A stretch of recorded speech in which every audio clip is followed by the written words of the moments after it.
ಅಥಣಿಯಲ್ಲಿ ಜೋರಾದ ರೈತರ ಪ್ರತಿಭಟನೆ, ಸರ್ಕಾರದ ವಿರುದ್ಧ ಆಕ್ರೋಶ. ಬೆಳಗಾವಿ ಜಿಲ್ಲೆಯ ಅಥಣಿ ಪಟ್ಟಣದ ಅಂಬೇಡ್ಕರ್ ಸರ್ಕಲ್ ಹಾಗೂ ಶಿವಯೋಗಿ ಸರ್ಕಲ್ನಲ್ಲಿ ರೈತರು ಸರ್ಕಾರದ ವಿರುದ್ಧ ತೀವ್ರ ಆಕ್ರೋಶ ವ್ಯಕ್ತಪಡಿಸಿದರು. ಈ ಪ್ರತಿಭಟನೆಯಲ್ಲಿ ರೈತರು ತಮ್ಮ ಬೇಡಿಕೆಗಳನ್ನು ಮುಂದುವರೆಸಿ ಘೋಷಣೆ ಕೂಗಿದರು. ರೈತರು ಕಬ್ಬಿನ ಬೆಲೆ, ವಿದ್ಯುತ್ ತೊಂದರೆ ಹಾಗೂ ನೀರಾವರಿ ಸಮಸ್ಯೆಗಳ ಕುರಿತು ತೀವ್ರ ಅಸಮಾಧಾನ ವ್ಯಕ್ತಪಡಿಸಿದರು. ಬೇಡಿಕೆಗಳಿಗೆ ಸ್ಪಂದನೆ ದೊರೆಯದಿದ್ದರೆ ಹೋರಾಟವನ್ನ ಮತ್ತಷ್ಟು ತೀವ್ರಗೊಳಿಸುವುದಾಗಿ ಎಚ್ಚರಿಸಿದರು.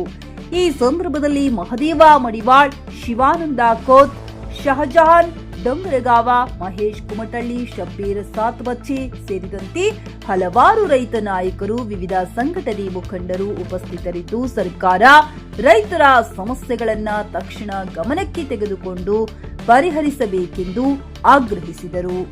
Bharthesh Nidoni, JK news Kannada, Athani. ಬಿಜಾಪುರ, ಬಾಗಲಕೋಟೆ, ಬೆಳಗಾವಿ ಎಲ್ಲ ಭಾಗಕ್ಕೂ ಇವತ್ತು ವಿಸ್ತರಿಸ್ತಾ ಇದೆ.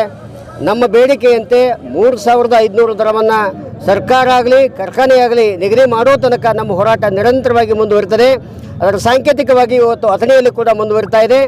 ನಮ್ಮ ಬೇಡಿಕೆಯಂತೆ ಸರ್ಕಾರ ಆಗಲಿ ಕಾರ್ಖಾನೆ ಆಗಲಿ ಸ್ಪಂದಿಸಿ ಆದಲ್ಲಿ ನಾವು ಹೋರಾಟವನ್ನು ಹಿಂತೆಗೆದುಕೊಳ್ತೀವಿ. ಈಗೇನು ಗುಡ್ಲಾಪುರ ಕ್ರಾಸ್ನಲ್ಲಿ ಸುಮಾರು 6ನೇ ದಿನಕ್ಕೆ ಇವತ್ತು ಹೋರಾಟ ಕಾಲಿಟ್ಟಿದೆ. ಅದರ ಮುಂದುವರಿದ ಭಾಗವಾಗಿ ಅಥಣಿಯಲ್ಲಿ ನಾವು ಹೋರಾಟವನ್ನು ಮಾಡ್ತಾ ಇದ್ದೀವಿ. ಸರ್ಕಾರಕ್ಕೆ ಈಗಾಗಲೇ ಎಚ್ಚರಿಕೆಯನ್ನು ಕೊಟ್ಟಿದ್ದೀವಿ. ಈ ಹೋರಾಟ ಬರೀ ತಾಲೂಕು ಮಟ್ಟದಲ್ಲಿ ಮಾತ್ರ ನಡೀತಿದೆ ಅಂತ ತಿಳ್ಕೊಬೇಡಿ. ಇನ್ನು ಮುಂದಿನ ಹೋರಾಟವನ್ನು ಪ್ರತಿ ಹಳ್ಳಿಗಳ ಮಟ್ಟದಲ್ಲಿ ನಾವು ಕೊಂಡೊಯ್ಯತಕ್ಕಂಥ ತೀರ್ಮಾನವನ್ನು ಈಗಾಗಲೇ ನಮ್ಮ ಸಂಘದ ಎಲ್ಲ ಮುಖಂಡರು ಕೂಡ ತೀರ್ಮಾನ ಮಾಡಿದ್ದೇವೆ. ಆದಷ್ಟು ಬೇಗ ದರವನ್ನು ನಿಗದಿ ಮಾಡಿ ಕಾರ್ಖಾನೆಗಳು ಚಾಲೂ ಆಗಲಿ ಅನ್ನುವಂಥ ಉದ್ದೇಶವನ್ನು ನಾವೆಲ್ಲ ಈ ಸಂದರ್ಭದಲ್ಲಿ ವ್ಯಕ್ತಪಡಿಸಲಿಕ್ಕೆ ಪ್ರಯತ್ನ ಪಡ್ತೀವಿ. ಶಿವಾನಂದ ಕೋತ್, ರೈತ ಮುಖಂಡರು, ಅಥಣಿ.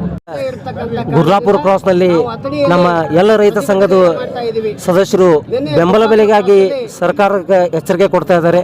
ಕಳೆದ 5-6 ದಿನಗಳಿಂದ ಈ ಕುಡ್ಡು ಸರ್ಕಾರ, ಕಿವುಡು ಸರ್ಕಾರ, ಮೂಕು ಸರ್ಕಾರ 5-6 ದಿನಗಳು ಕಳೆದರೂ ಬೆಂಬಲ ಬೆಲೆಯನ್ನು ಘೋಷಣೆ ಮಾಡಲು ಯಾವುದೇ ಒಬ್ಬ ಜಿಲ್ಲಾ ಉಸ್ತುವಾರಿಗಳಾಗಲಿ, MP-ಗಳಾಗಲಿ ಅಥವಾ ಶಾಸಕರಾಗಲಿ ಆ ಸ್ಥಳಕ್ಕೆ ಬರ್ತಾ ಇಲ್ಲ. ನಮ್ಮ ಬೇಡಿಕೆ ಇಷ್ಟೇ, ರೈತ ಒಂದು ವರ್ಷದೊಳಗೆ ತಾನು ಕಷ್ಟಪಟ್ಟು ಬೆಳೆದಂಥ ಬೆಳೆಗೆ ಬೆಂಬಲವನ್ನು ಕೇಳ್ತಿದ್ದಾನೆ ಹೊರತಾಗಿ ಯಾವುದೇ ಒಂದು ಭಿಕ್ಷೆಯನ್ನು ನಾವು ಕೇಳ್ತಾ ಇಲ್ಲ. ಎಲ್ಲಿವರೆಗೆ 3,500 ರೂಪಾಯಿ ಸರ್ಕಾರ ನಮಗೆ ಬೆಂಬಲ ಬೆಲೆಯನ್ನು ಕೊಡೋದಿಲ್ಲ ಅಲ್ಲಿವರೆಗೆ ಈ ಹೋರಾಟ ನಿರಂತರವಾಗಿರ್ತದೆ. ಇದರ ಬಗ್ಗೆ ಸರ್ಕಾರ ಎಚ್ಚರಿಕೆ ವಹಿಸಬೇಕು.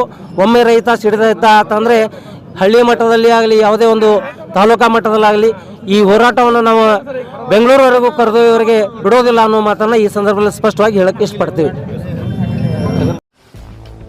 ಗ್ರಾಹಕರ ಸ್ಯಾಟಿಸ್ಫ್ಯಾಕ್ಷನ್ ನಲ್ಲಿ ನಂಬರ್ 1 ತೃಪ್ತಿಕರ ದೈಹಿಕವಾದ ಹುಮ್ನಾಬಾದ್ನ SV TVS ಶೋರೂಮ್ ನಿಮಗಾಗಿ ತರುತ್ತಿದೆ ಹೊಸ ಮಾಡೆಲ್ಗಳ ಹೊಸ ಬೈಕ್ಗಳು. ಇಲ್ಲಿ TVS ನ ಸ್ಪೇರ್ ಪಾರ್ಟ್ಸ್ ಹಾಗೂ ಸರ್ವಿಸ್ ಕೂಡ ಲಭ್ಯ. ಹಾಗಿದ್ರೆ ತಡೆಯಾಕೆ ಹಿಂದೆ ಭೇಟಿ ನೀಡಿ, ನಾಗಲಕ್ಷ್ಮಿ ದಾಬಾ ಹತ್ತಿರ, ಗುಲ್ಬರ್ಗಾ ರೋಡ್, ಹುಮ್ನಾಬಾದ್. ಹೆಚ್ಚಿನ ಮಾಹಿತಿಗಾಗಿ ಸಂಪರ್ಕಿಸಿ 8494951009. ಹುಮ್ನಾಬಾದ್ನಲ್ಲಿ ಇದು ಮೊದಲ ಬಾರಿಗೆ ಹೋಮ್ ಸರ್ವಿಸ್ ನೀಡುವ 24x7 ಕೆಲಸ ನಿರ್ವಹಿಸುವ ಹುಮ್ನಾಬಾದ್ ಡಯಾಗ್ನೋಸ್ಟಿಕ್ ಸೆಂಟರ್ ಪ್ರಾರಂಭ. ಇಲ್ಲಿ ರಕ್ತ ಪರೀಕ್ಷೆ, ಥೈರಾಯ್ಡ್ ಪರೀಕ್ಷೆ, ಶುಗರ್ ಸಂಬಂಧಿತ ಎಲ್ಲಾ ಪರೀಕ್ಷೆ, ಹೃದಯ ಸಂಬಂಧಿ ಪರೀಕ್ಷೆ, ಕ್ಯಾನ್ಸರ್ ಗಡ್ಡೆ ಪರೀಕ್ಷೆ ಅಲ್ಲದೆ ಎಲ್ಲಾ ತರಹದ ಪರೀಕ್ಷೆ ಮಾಡಲಾಗುತ್ತದೆ. ಹಿಂದೆ ಭೇಟಿ ನೀಡಿ, ಪೊಲೀಸ್ ಠಾಣೆ ಎದುರುಗಡೆ, ಪೂರ್ವಿಕಾ ಮೊಬೈಲ್ ಹಿಂದುಗಡೆ, ಹುಮ್ನಾಬಾದ್. ಹೆಚ್ಚಿನ ಮಾಹಿತಿಗಾಗಿ ಸಂಪರ್ಕಿಸಿ 9380522223 ಅಥವಾ 9353168820.